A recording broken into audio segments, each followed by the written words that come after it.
Hello everyone! So today naman is we're going to discuss about DepEd ranking. Ang topic na i-discuss natin ngayon is all about the PRC license. So by the way, sasabihin ko sa inyo kapag nag-orientation sa inyong division, dapat umattend kayo ha. Huwag kayo mag-skip. Dapat umattend kayo. Diyan mo malalaman yung mga katanungan mo or kahit maliliit na mga katanungan mo, mag-attend ka ng orientation kasi sasagutin yan ng orientation. Okay? So, kung ano yung pinag-usapan sa loob ng orientation is of course, kahit maliit man yan, mga bagay ay makakatulong sa inyo para hindi kayo ma-stress, dapat umattend kayo ng orientation.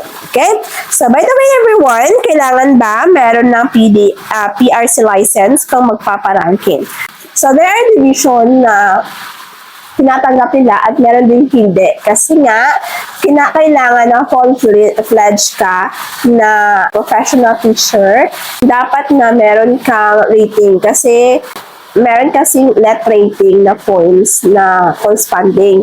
So, dapat meron ka niyan and of course, dapat is naka-o-taking ka na at meron ka ng PRC license. Okay? Before ka mag-submit sa DepEd. Pero minsan, nakadepende sa division. Okay? Next is, yun yung sinasabi ko sa inyo na dapat umattend sa orientation. Magtanong para walang katanungan sa isipan. Okay? So, kailangan ba authenticated? Yan. So, kailangan ba authenticated kapag magpaparanking sa DepEd? Kailangan authenticated yung PRC license. Yes.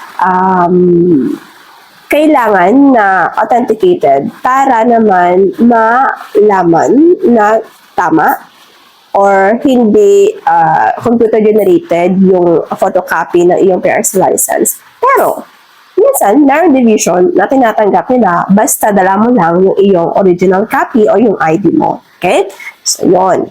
And, of course, your PRC rating, ayan. So, dapat din naman nadala mo ang iyong original copy during na mag-submit ka kasi titingnan nila yan kung tama ba, kung original ba, o tama ba yung document na sinasubmit mo. Kasi minsan maraming tao yung marunong mag-computer generate. So, minsan, kinakailangan to be fair is dalhin ng iyong original copy. Ayan, everyone. Kung may mga katanungan, feel free to ask sa ating comment section sa baba.